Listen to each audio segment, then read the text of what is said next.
everyone, today we'll discuss the part 4 of the crash course of physiology, that is the gastrointestinal system. So first of all, saliva. What are the functions of the saliva? So these all are the very important functions of the saliva. The very important functions, these all are the important functions only. So first of all, the saliva contains salivary amylase, salivary alpha amylase, also known as ptyalin. Now this ptyalin aids in the digestion purpose of the starch. That's why saliva also do the function of the digestion. So digestion of the starch starts from the mouth itself because of the saliva. Now the saliva also contains mucin, and this mucin helps in the lubrication purpose. It lubricates the food, helping in the mastication process and even swallowing purpose. It protects the oral saliva and also facilitates the speech by facilitating the movement of the lips and the tongue. So these are the functions of the mucin present in the saliva. Even this saliva helps to keep the mouth moist and even serve as a good solvent for molecules to stimulate the taste buds. Also, the saliva protects the oral mucosa and even act as a good antibacterial, antiviral and antifungal. Now, remember the saliva contains lysozyme enzyme, and this lysozyme enzyme kills the bacteria. Also, saliva contains buffers, and this buffers helps to neutralize the gastric acid and relieve the heartburn. It also acts as a good vehicle for the excretion of certain drugs, alcohol and even morphine. So these all are the functions of the saliva. The next topic is the mouth and the esophagus. So deglutition. Deglutition, what is deglutition? That means swallowing. So swallowing, also known as deglutition, is a reflex response that is triggered by efferent impulses in the trigeminal, glossopharyngeal and the vagus nerves from the receptors in the oral cavity, palate and the pharynx. These all impulses are integrated in the nucleus of the tractus solitarius and the nucleus ambiguus. The efferent fibers pass to the pharyngeal musculature and the tongue via the trigeminal, facial and the hypoglossal nerve. So these all are the neural pathway. Okay. Now the process of the deglutition. So this deglutition process occurs in 3 phases, that is phase 1, 2 and 3. The phase 1 is the oral stage, which is voluntary, and rest 2 phases, the phase 2 and the phase 3, they are involuntary. That is the pharyngeal stage and the esophageal stage. So in the first step, what happens? The swallowing is initiated voluntarily. Okay, you are doing the swallowing process because it's in your hand. It is a voluntary process. It is a voluntary stage. So in the first step, the swallowing is initiated by the voluntary action of collecting the oral contents on the tongue and propelling them backward into the pharynx. Now phase 2, it is the pharyngeal stage, that is the involuntary stage. Now this stage starts as a wave of involuntary contractions in the pharyngeal muscles that pushes the material into the esophagus. Over here, the pharyngeal muscles push the food content, the bolus, into the esophagus. Now how this process is done? Over here, as you can see, this is the soft palate. So in this process, in this stage, the soft palate is elevated and is thrown against the posterior pharyngeal wall to close the nasal cavity. So this soft palate blocks the nasal cavity, closes the nasal cavity. And over here in this step, there is inhibition of the respiration and the glottic closure also occurs as a part of this reflex, as in order to push the food content into the esophagus. Now next is the stage 3, that is the esophageal stage. Now from the stage 2, the pharyngeal muscles was pushing the bolus into the esophagus, and in the stage 3, this bolus now enters inside the esophagus. Okay, and what happens? There is closure of the upper esophageal sphincter after this bolus enters inside the esophagus. So these all are the stages of the swallowing or deglutition commonly asked in the exams. So very easy question for you. Why apnea occurs in the deglutition process? I just told you few minutes back only that something happens in the deglutition process that all such thing occur, the apnea occurs. Just think about this and comment me down why does the apnea occurs in the deglutition process? And I will just give you the answer of this question in my next video description box. The next is the applied aspect of the esophagus, that is the achalasia cardia. What is achalasia cardia? Normally what happens during the deglutition process?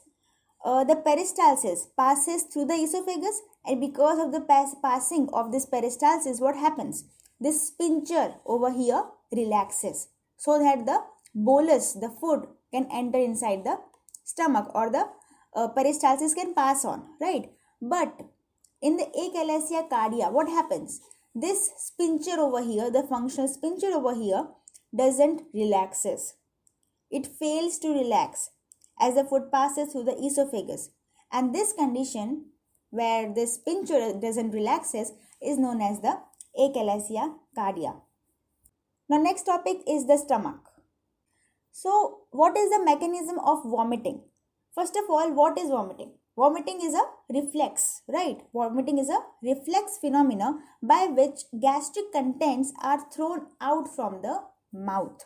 This vomiting is commonly initiated by the irritation of the upper GIT mucosa, and the vomiting center is situated in the reticular formation of the medulla at the level of the olivary nuclei. Afferent impulses are relayed by the visceral afferents in the vagus and the sympathetic nerves. After integration, efferent pathways are relayed to the various visceral and the somatic structure, and reflex activity is initiated. Now, what are the reflex activity over here? What are the reflex activity occurring over here? So, the following reflex activity is initiated. That is, the glottis first of all closes, which prevents the aspiration of the contents to the trachea. Also, the respiration is held in mid-inspiration. That is, the chest is held in fixed position. Abdominal muscles contract and increases the intra-abdominal pressure. The esophagus and the gastric cardiac sphincters relaxes, and abdominal contents are thrown into the esophagus and ejected from the mouth. So these are the reflex mechanism. These are the stages. Also, close to the vomiting center is a chemosensitive area known as chemoreceptor trigger zone, which is when stimulated by certain drugs and toxins leading to vomiting. Now next is the mucosal barrier in the stomach. As we all know, this mucosal barrier protects the stomach from the highly acidic contents in the stomach. Okay, so first of all, as you can see over here, this is the mucin, which is present in the mucus, which is produced by the columnar or the mucus cells in the surface epithelium of the gastric mucosa, and they secrete the mucus and the bicarbonate. So the mucus cells or the columnar cells in the surface epithelium of the stomach or the gastric mucosa releases the mucus and the bicarbonate. And over here, the mucus, remember, is made up of mucin. This mucin is present in the mucus, which is a glycoprotein. Now this mucus is an alkaline gel-like substance which coats the mucosa of the stomach and lubricates the stomach. Okay, which forms a layer in the stomach mucosa and protects the stomach layers from the degradation by the very highly acidic contents in the stomach. The mucus, along with the bicarbonate and the tight junctions, mucus plus bicarbonate plus tight junction. As I told you before also, that the mucus produced in the mucus is produced by the columnar cells, or we can say the mucus cells in the surface epithelium of the gastric mucosa. The gastric mucosa consists of columnar cells that produces the bicarbonate plus mucus. Okay, so these are produced by the cells itself. So the mucus plus bicarbonate plus tight junctions between the mucosal cells forms the mucosal bicarbonate barrier, and it serves as a very good protective agent which prevents the damage to the mucosa of the stomach and also the duodenum by acid or peptic digestion. Even any mechanical stimulation of the surface mucosa and the prostaglandin increases the secretion of the mucus and the bicarbonate ions. The next topic is the gastric emptying, or the emptying of the contents present in the stomach. So as the name says, what it is a process of transferring of the gastric contents into the duodenum through the pyloric area, through the pylorus. Now at the junction of the duodenum and the pylorus area of the stomach, a pyloric sphincter is present which is tonically contracted. Now, as the stomach gets filled and hence distended, what will happen? Peristaltic contraction starts at the midpoint, as you can see. It starts at the midpoint of the body of the stomach and proceeds towards the antrum area. Now, the contraction becomes stronger as the chyme reaches the antrum area. The antrum, pylorus and the first part of the duodenum function as a single unit and contract sequentially. Contraction of the antrum ahead of the gastric contents squeeze small amount of content into the duodenum. This peristaltic wave is known as pyloric pump and it relaxes the pyloric sphincter also and causes the releasing of the food content inside the duodenum. Now, very important question. What is the mechanism of hydrochloric acid formation by the stomach? So, HCl, it is the one of the major constituent of the gastric secretion and it is formed by the oxyntic or the parietal cells lining the gastric glands. It is formed inside the intracellular canaliculi that project from the lumen of the gland deep into the cells. Microvilli are present at the membrane of the canaliculi, increasing its surface area. Now, over here, as you can see, this is the process occurring for the formation of the HCl. This is the lumen area and this is the blood area. This is the gastric parietal cell. Now, the source of the hydrogen ion over here is the dissociation of the carbonic acid, as you can see. The carbonic acid is dissociated and there is formation of the H plus ion in the cell by the hydration of the CO2. This CO2 is hydrated, this CO2 plus H2O forming the H2CO3 and this dissociates into H plus and bicarbonate ion. Now this H plus is the main source over here. This main H says the main source produced over here by the help of dissociation of this H2CO3. Now this H plus which is generated are actively transported out of the cell. As you can see, ATP is used over here against the concentration gradient into the lumen by the lumen of the canaliculi. Now the energy for transport is provided by what? As you can see, this H plus, K plus, ATPase which is present in the mucosal membrane. Now this H plus is used, right?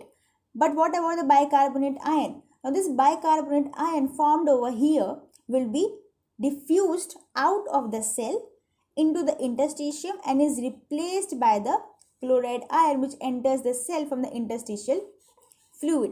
And this chloride ion are actively transported into the lumen and combined with this H plus coming from over here. So this H and Cl combines together and forms the hydrochloric acid. One more important thing over here is that the bicarbonate ions which is coming from the parietal cells into the interstitium enters inside the blood. Okay, and that's why the blood which is leaving the stomach has high content of bicarbonate ion and that's why that blood is alkaline in nature. So what happens whenever, so that's why after eating, after you are having your meal, there is postprandial alkaline tide occurs. We discussed about this previously also in our previous parts that alkaline tide after you eat, after you have your meal, there is postprandial alkaline tide. Why? Because there is increment in the amount of bicarbonate ion after you have your meal, because in response to this breaking of the H2CO3 and production of the H plus ion, this bicarbonate is also produced in the body. This is produced in the stomach, which then enters inside the blood and causes the postprandial alkaline tide. So, as the gastric secretion is stimulated after a meal, large amount of H plus ions are secreted, which consequently raises the bicarbonate concentration of the blood, as I told you before also. So, what will happen?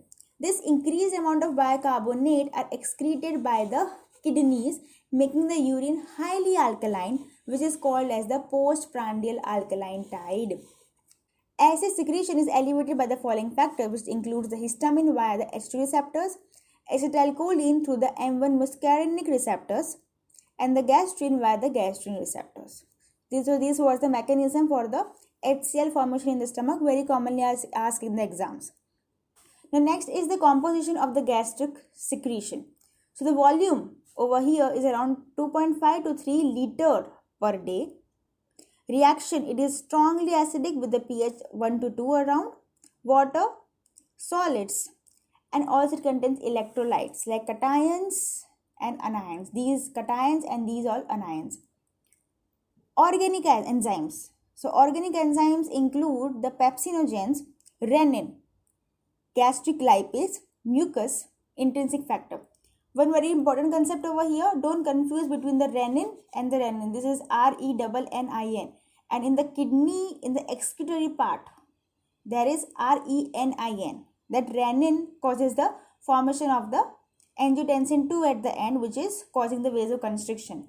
This renin enzyme over here is a protein digesting enzyme that curdles the milk by transforming the caseinogen into insoluble casein. So don't confuse between this RENNIN renin and the RENIN. RENIN comes in the excretory system part. This pepsinogen is converted to pepsin, which is the active form, and this conversion is done in the presence of HCl.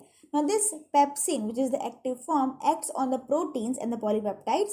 It acts on the linkages between the aromatic and the aliphatic amino acids in an acidic medium.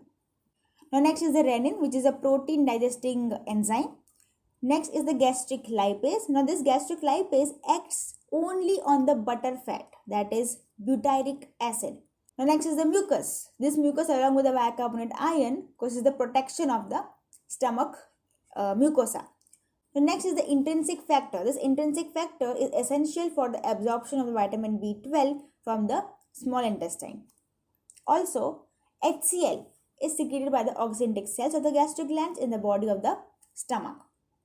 Pepsinogen by the chief cell of gastric gland. Mucus is of two types, that is the visible and the soluble. Visible secreted by the surface epithelium and soluble by the mucus secreting cells in the neck of the gastric glands throughout the stomach. Now what regulates the gastric secretion? Neural as well as hormonal factors influences the gastric secretion. The neural regulation is through the local reflexes, parasympathetic regulation through the vagus nerve. Hormonal regulation is discussed under the different phases of the gastric juice secretion, which includes the cephalic phase, gastric phase, and the intestinal phase. So first of all, the cephalic phase. What is the cephalic phase?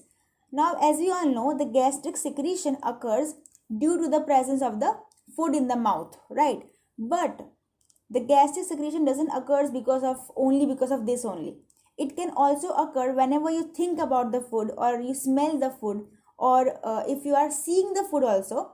Gastric secretion occurs in your stomach, and these all is mediated by the vagus nerve. Vagus nerve stimulates the gastric secretion even before the food is swallowed. So this is the cephalic phase.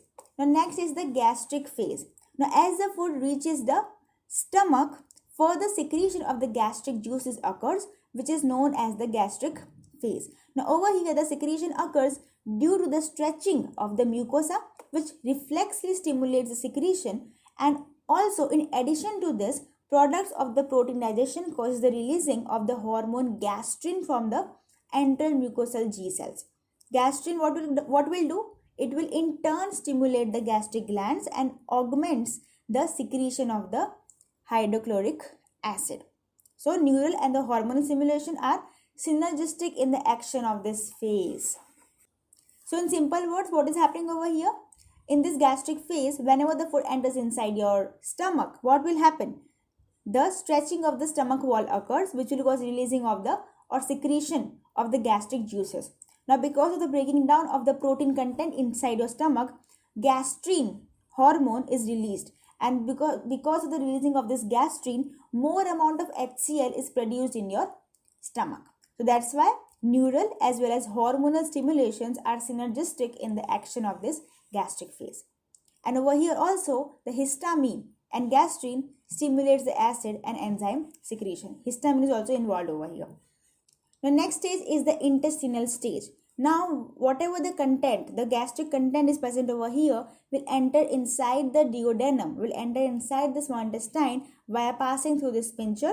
And because of this, what will happen? A number of hormone, a number of small intestine hormone, a number of intestinal hormones are secreted like secretin, gastrin, gastric inhibitory peptide, CCK, etc. We'll discuss about these intestinal hormones further in this video only.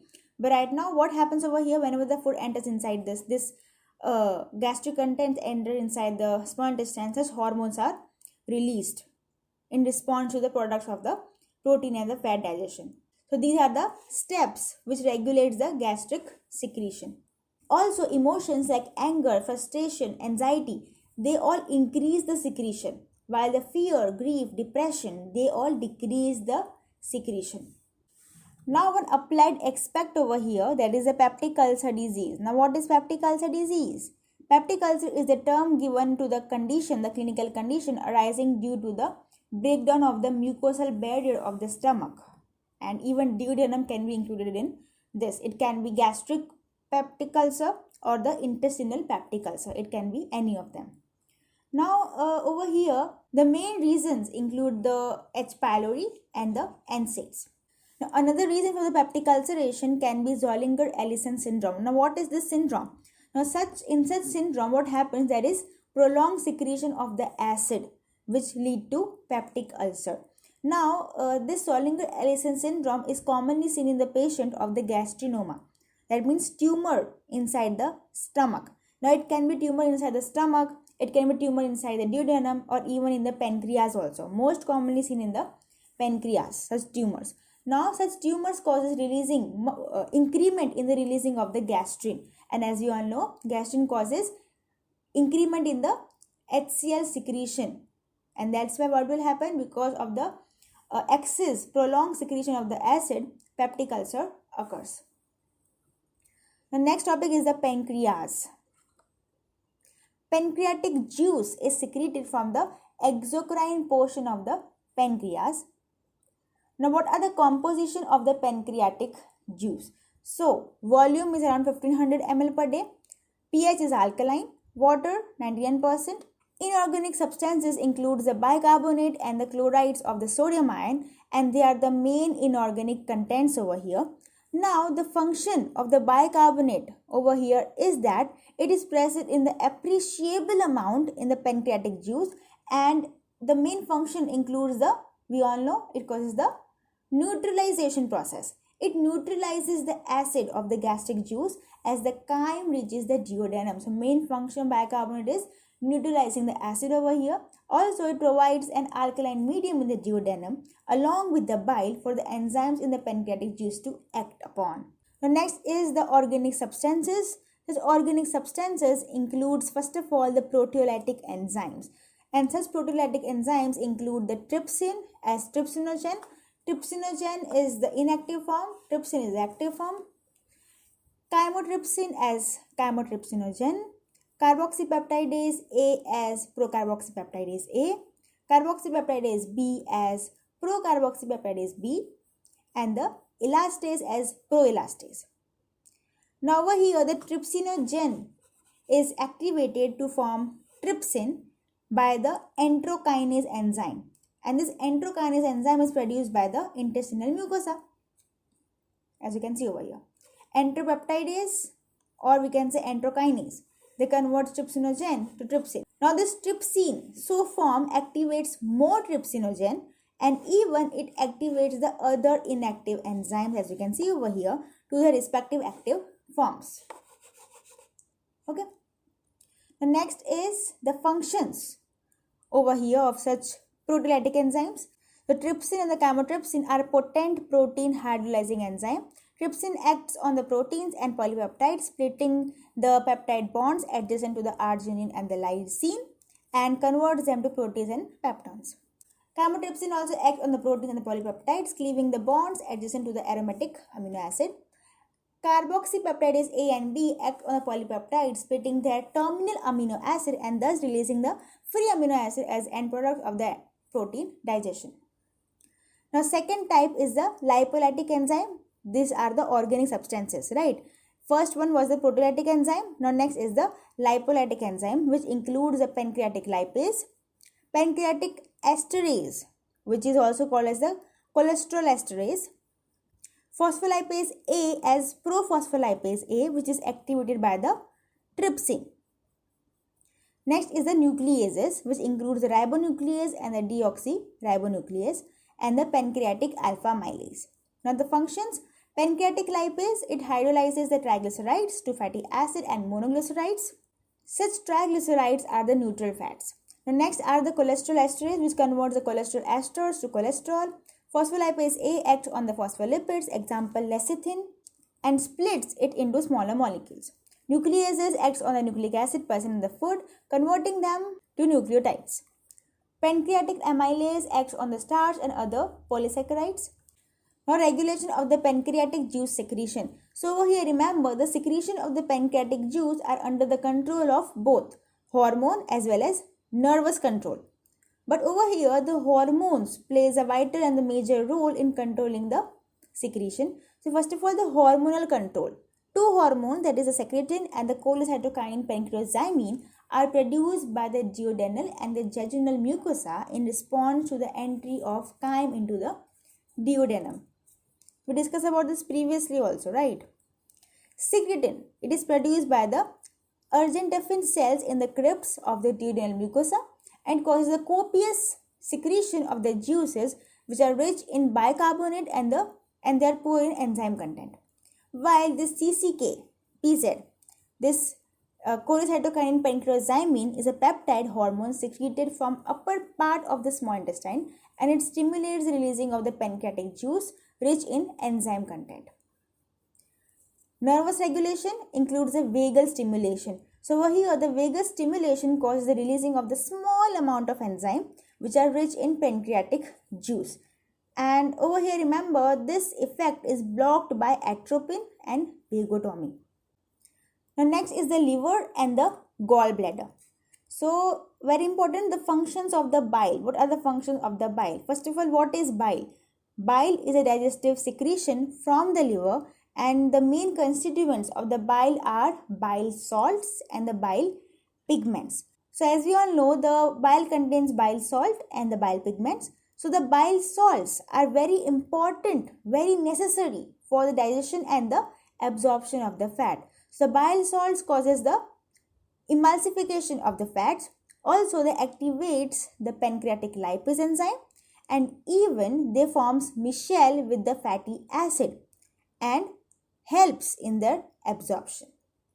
Also, bile salts promotes further secretion in the bile, and hence they are choleretics. What are choleretics? Those substances that promotes the further secretion of the bile, and this bile salts causes so. That's why they are known as the choleretics. Bile salts have mild laxative actions, and the bicarbonates in the bile helps to neutralize the acidity of the chyme as it enters the duodenum, so that the pancreatic enzyme can produce their action. So these were the important functions of the bile. Now, choleretics. Choleretics are the substances which increases the biliary secretion from the liver. For example, bile salts and the bile acids. We discussed about this previously also. The cholagogues, they are substances that causes the contraction of the gallbladder. For example, fatty acid in the small intestine, products of the protein digestion, calcium, etc. So these are the cholagogue and the choleretics. Now, this cholagogue causes the contraction of the gallbladder by the releasing of the cholecystokinin pancreozymin from the duodenum. Next is the bile salts. Bile salts are the sodium and the potassium salts of bile acid, that is the taurocholic and the glycocholic acid. Very important, commonly asked in the exams. Bile salts reduce the surface tension, and with the phospholipids and monoglycerides are responsible for the emulsification of the fat. Bile pigments, they are bilirubin and biliverdin and its derivatives. They are responsible for the golden yellow color of the liver bile. They are only excretory products and have no digestive function. Now next, very important, gallstone or the cholelithiasis. Now, these gallstone or the cholelithiasis, they are formed when there is an imbalance in the composition of the bile, resulting into hard stones that are made of crystallized cholesterol, pigment, or a mixture of both. So it can be a crystallite form of the cholesterol pigment, bile pigment, or a mixture of cholesterol and the bile pigment. So it can be of three types. Cholesterol gallstone caused by the imbalance between the bile composition or the improper gallbladder emptying. It is yellow-green in color and more than 80% cholesterol over here. Pigment gallstone caused by the condition that causes too much bilirubin. It is dark brown in color, less than 30% cholesterol present. Mixed gallstone contains calcium salts, biliary acid and the cholesterol. 30 to 80% of cholesterol present. Now next topic is the small intestine. Small intestine, the smooth muscles in the wall of the small intestines are present as circular as well as longitudinal layers and also muscularis mucosa layer. These muscles shows the following types of contraction, which includes three types of contraction, that is segmental, peristaltic and the villus. Now before going into detail, remember one thing, that these all contractions are initiated in the gut wall itself and are independent of the extrinsic innervation. Local intact myenteric plexus is very important, is essential for the intestinal motility. So first of all, the segmental contraction. So as you can see in this picture, this is the segmental contraction. As you can see over here, ring-like contractions appear in a part of the intestine fairly regular interval, at a very fair regular interval, dividing the gut into a number of segments, as you can see, right? Now as the contracted segments relax, a new set of contraction occurs.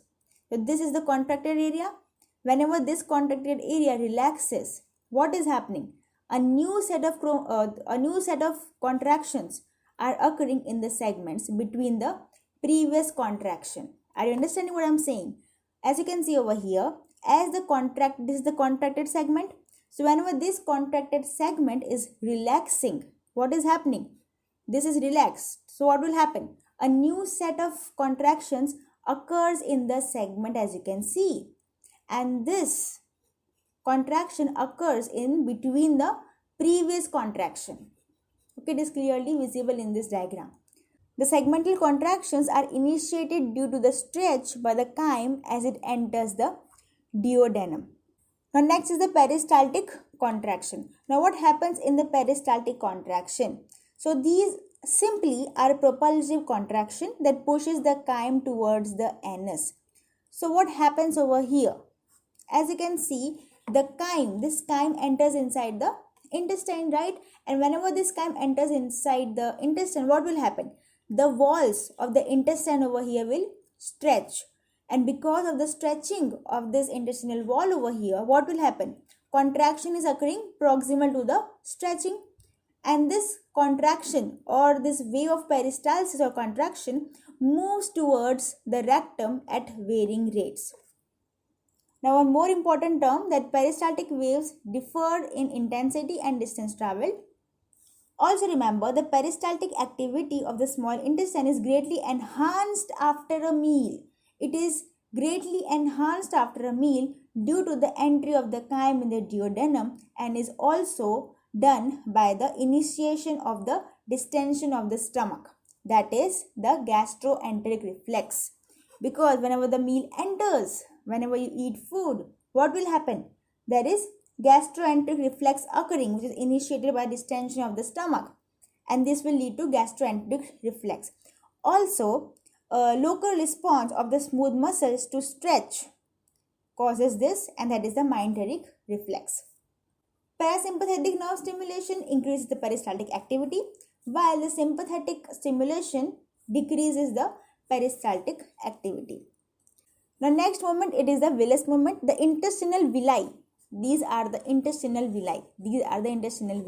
So the intestinal villi also shows some sort of movements, and they occur during the process of digestion and absorption and not at the time of rest. They show shortening and lengthening movement due to the contraction and the relaxation of the muscularis mucosa. They help in the movements of the lymph in the lacteals and of the blood in the capillaries, which are present in the villus, and thus they help in the process of what? In the process of absorption. Now next is the migrating motor complexes, sometimes asked in the exams. Now what is this complex? During the fasting, between the periods of meals, means between two meals, the fasting stage, during this fasting stage, the pattern of electrical and the motor activity in the gastrointestinal smooth muscles becomes modified so that the cycles of the motor activity migrate from the stomach towards the distal area. And such complexes are thought to serve a housekeeping role and sweeps the residual undigested material through the digestive tube. So as you can see over here, this is the phase 1, which is having the slow waves, quiescent period. Phase 2, it is irregular, while phase 3 has the regular activity. Such complexes are initiated by the motilin. Gastric secretion, bile, pancreatic secretion are increased during such complex. They help to clear the stomach of its luminal contents in preparation of the next meal. When a meal is ingested, secretion of the motilin is suppressed and the complex is abolished until digestion and absorption are completed. The next topic is the large intestine. So over here, aganglionic megacolon is the applied aspect over here. You might have heard about the Hirschsprung disease. So what happens in this disease? This disease is commonly seen in children and is due to the congenital absence of the ganglionic cells in both the myenteric and the submucosal plexus, or due to the degeneration of the myenteric plexus. In simple words, it is a clinical condition in which certain nerve cells are missing from the muscle layer of the part of the large intestine. Hirschsprung disease. Now, the most common site involved over here, it is the distal colon and the pelvirectal junction. The symptoms over here includes swollen belly, vomiting, and the vomiting color is green or brown, like greenish brown color vomit, constipation, gas, diarrhea, or delayed passage of the meconium are the symptoms over here. Dietary fibers. Dietary fiber is the component of the human diet that is not acted upon by digestive enzymes and reaches the large intestines in the undigested form.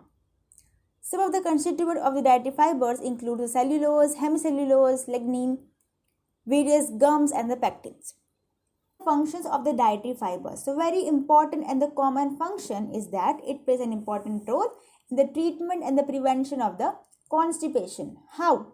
Because the increased bulk of this undigested residue, as I told you before also, that this dietary fibers reaches the large intestine in the undigested form.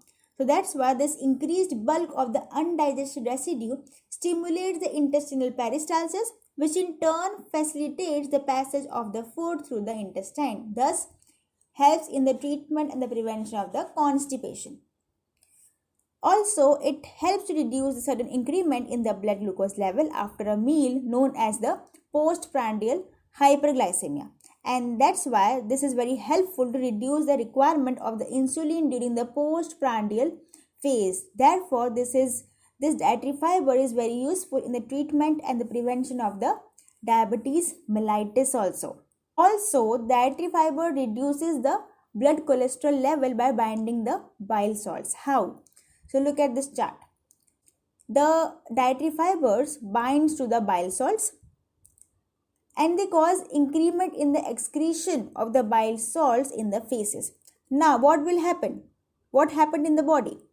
This decreases the amount available for the enterohepatic circulation. So what will happen? This increases the synthesis of the fresh bile salts, and this further increases the utilization of the cholesterol, and thus there is decrement in the blood level of the cholesterol. Simple. Now, what are the hormones of the GIT? Very important.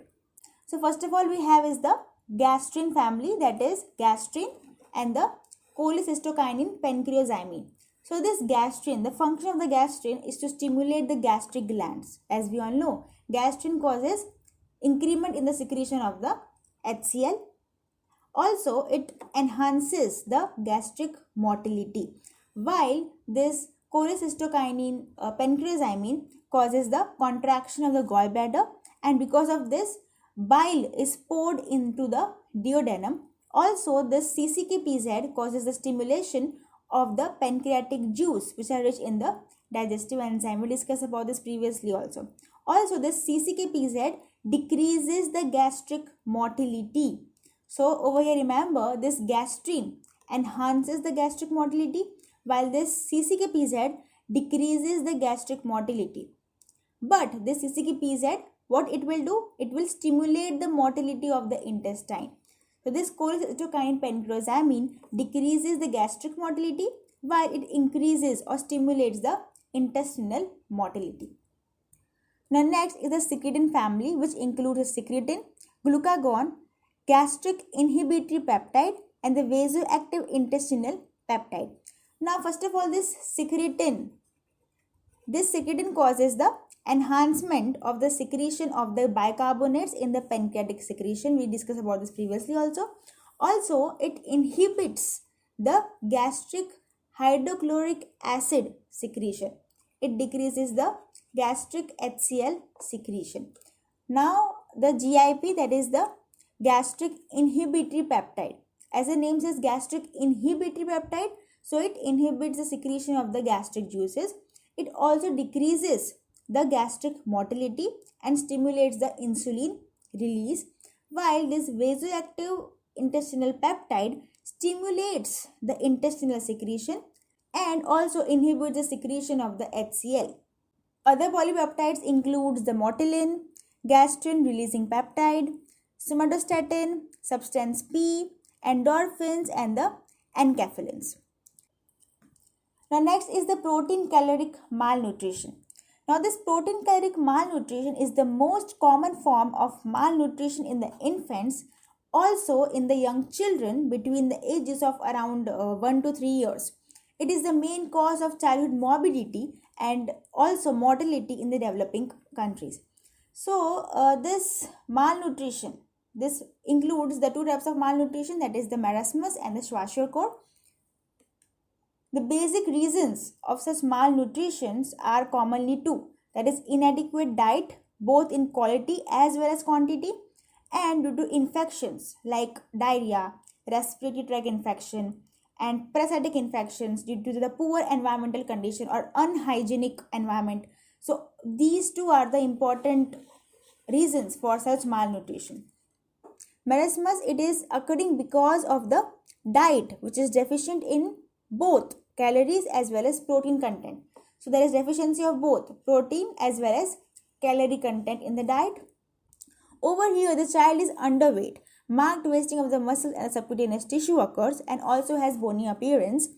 The mental development is usually not affected, while in the kwashiorkor it occurs due to the severe protein deficiency. So remember this difference: marasmus, calorie as well as protein deficiency, while in the kwashiorkor, severe protein deficiency. Over here there is generalized edema of the body and not much wasting occurs over here, and mental growth is usually affected. Hair is sparse and silky and skin may be depigmented. So yeah, that's it for today. I hope you found this video helpful. I have tried to cover as much as important topics and contents from this chapter, and in my next part I'll be discussing about the respiratory system in the next 5th part, respiratory system. So that's it for today. Thank you so much.